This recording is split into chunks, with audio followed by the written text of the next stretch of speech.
ही गोष्ट आहे महाभारताच्या कालखंडामधली। सुभद्रा ही भगवान श्रीकृष्ण यांची सख्खी धाकटी बहीण, तर द्रौपदी ही भगवंताची मानलेली बहीण। पण तरी देखील भगवान श्रीकृष्णाचं आपल्या सख्या धाकट्या बहिणीपेक्षा म्हणजे सुभद्रेपेक्षा आपल्या मानलेल्या बहिणीवरती म्हणजे द्रौपदीवरती हे अधिक प्रेम होतं। आणि हे असं का, हा प्रश्न सर्वांनाच पडलेला होता। एके दिवशी या प्रश्नाचं उत्तर जाणून घेण्यासाठी नारद मुनी भगवान श्रीकृष्ण यांच्याकडे आले। त्यांच्याकडे आल्यानंतर त्यांनी भगवंताला प्रश्न केला, भगवान, द्रौपदी ही तुमची मानलेली बहीण आहे, तरी देखील तुमच्या सख्या बहिणीपेक्षा म्हणजे सुभद्रेपेक्षा तिच्यावरती तुमचा जीव अधिक आहे, अधिक प्रेम आहे, हे असं का बरं? सुभद्रा सख्खी बहीण असून सुद्धा तिच्यावरती हा अन्याय का? भगवान श्रीकृष्ण हसले आणि म्हणाले की नारदा, मी कुठलाही प्रकारचा अन्याय किंवा पक्षपातीपणा कधीच करत नाही। तुम्हा सर्वांच्याच मनात माझ्याबद्दल जो काही भाव आहे, जितका काही भाव आहे, जितकं तुमचं माझ्यावरती प्रेम असेल तितकं मी तुमच्यावरती प्रेम करतो।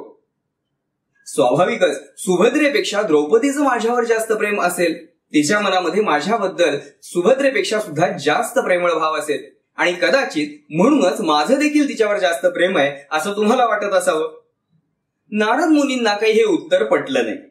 ते असमाधान त्यांच्या चेहऱ्यावरती साफ दिसत होतं। भगवान श्रीकृष्ण पुढे म्हणाले, नारदा, हातच्या कांकणाला आरसा कशासाठी?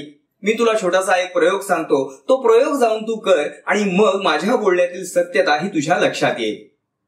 प्रथम तू सुभद्रेकडे जा, तिला सांग कृष्णाच्या हाताच्या बोटाला जखम झालेली आहे, रक्त भळाभळा वाहत आहे आणि त्यावरती बांधण्याकरता एखादी कापडाची चिंधी किंवा एखादं फडकं असेल तर पटकन दे। जर तिच्याकडे तुझं काम झालं तर परत ये आणि जर तिच्याकडे तुझं काम झालं नाही तर मग मात्र तू पुढे द्रौपदीकडे जा। नारद मुनी म्हणाले, हे तर छोटंसं आणि अगदी सोपं काम आहे, मी पहिल्यांदा सुभद्रेकडे जातो आणि तिथंच माझं काम होऊन जाईल। नारद मुनी सुभद्रेच्या घरी गेले। तिथं गेल्यानंतर त्यांनी सुभद्रेला सांगितलं की भगवान श्रीकृष्णाच्या हाताच्या बोटाला एक जखम झालेली आहे, उपचार करायचे आहेतच, पण त्यापूर्वी वाहणारी रक्ताची धार थांबण्याकरता त्यावरती एखादी पट्टी बांधणं गरजेचं आहे। तुझ्याकडे एखादी कापडाची चिंधी असेल, छोटीशी पट्टी असेल तर त्वरेने दे। नारद मुनींचं हे बोलणं ऐकल्यानंतर सुभद्रेला काळजी वाटली। त्या काळजीपोटी तिनं प्रश्न विचारायला सुरुवात केली, कृष्णाच्या बोटाला कशी जखम झाली, कुठे लागलं, कसं लागलं, जखम खोलवर आहे का? त्यावरती नारद मुनी म्हणाले, हो, सगळं काही मी सविस्तरपणे सांगतो, पण त्याही आधी सर्वात प्रथम त्यावर उपचार करण्याची गरज आहे आणि त्याच्याही आधी ती जखम वाहती आहे, रक्ताची धार लागलेली आहे, ती थांबवण्याची गरज आहे। म्हणून तुझ्याकडे एखादं जुनं कापड, जुनं वस्त्र असेल तर लवकर पाडून त्याची चिंधी पट्टी माझ्याकडे दे, म्हणजे मी त्वरेने तिकडे जातो।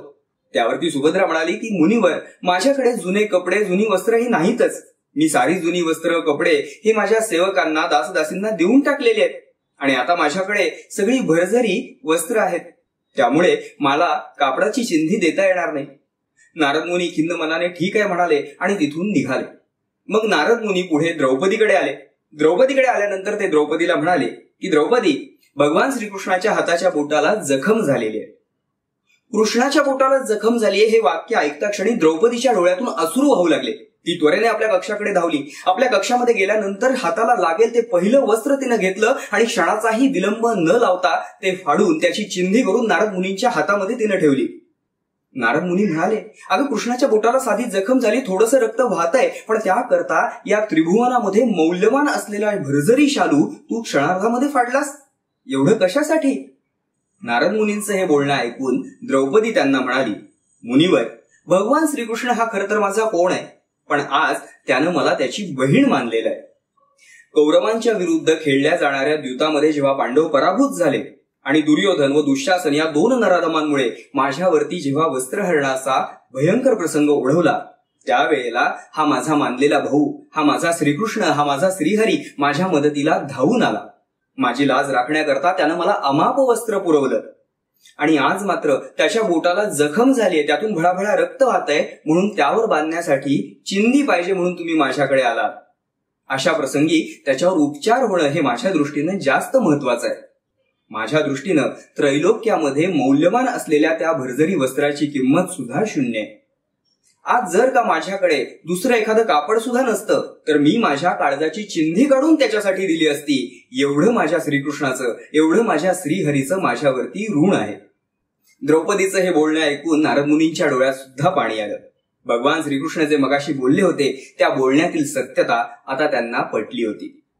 छोटीशी गोष्ट पण खूप काही सांगून जाते. भगवंतावरती तुम्ही जितकं प्रेम कराल तितकंच प्रेम, किंबहुना त्याहीपेक्षा अधिक प्रेम भगवंत हा तुमच्यावरती करत असतो.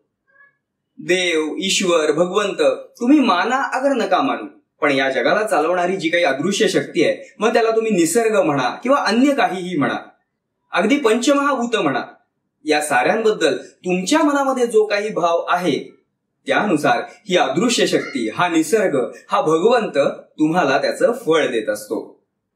भगवंतावरच्या प्रेमाचं वर्णन करणाऱ्या या कथेला श्यामची आई या चित्रपटामध्ये एका गाण्यात खूप छान पद्धतीनं गुंफलेलं आहे. या गाण्याच्या शेवटच्या कडव्यामध्ये अगदी सुरेखपणे म्हणलेलं आहे, प्रेमाचे लक्षण भारी विलक्षण, जैसी ज्याची भक्ती तैसा नारायण. अर्थात भगवंताप्रती जैसा ज्याचा भाव तैसा त्याला तो भेटत असतो. रविवारची ही छोटीशी गोष्ट तुम्हाला कशी वाटली हे कमेंटमध्ये आम्हाला नक्की कळवा. जर ही गोष्ट तुम्हाला आवडली असेल तर लाईक करा, तुमच्या प्रियजनांसोबत शेअर करा.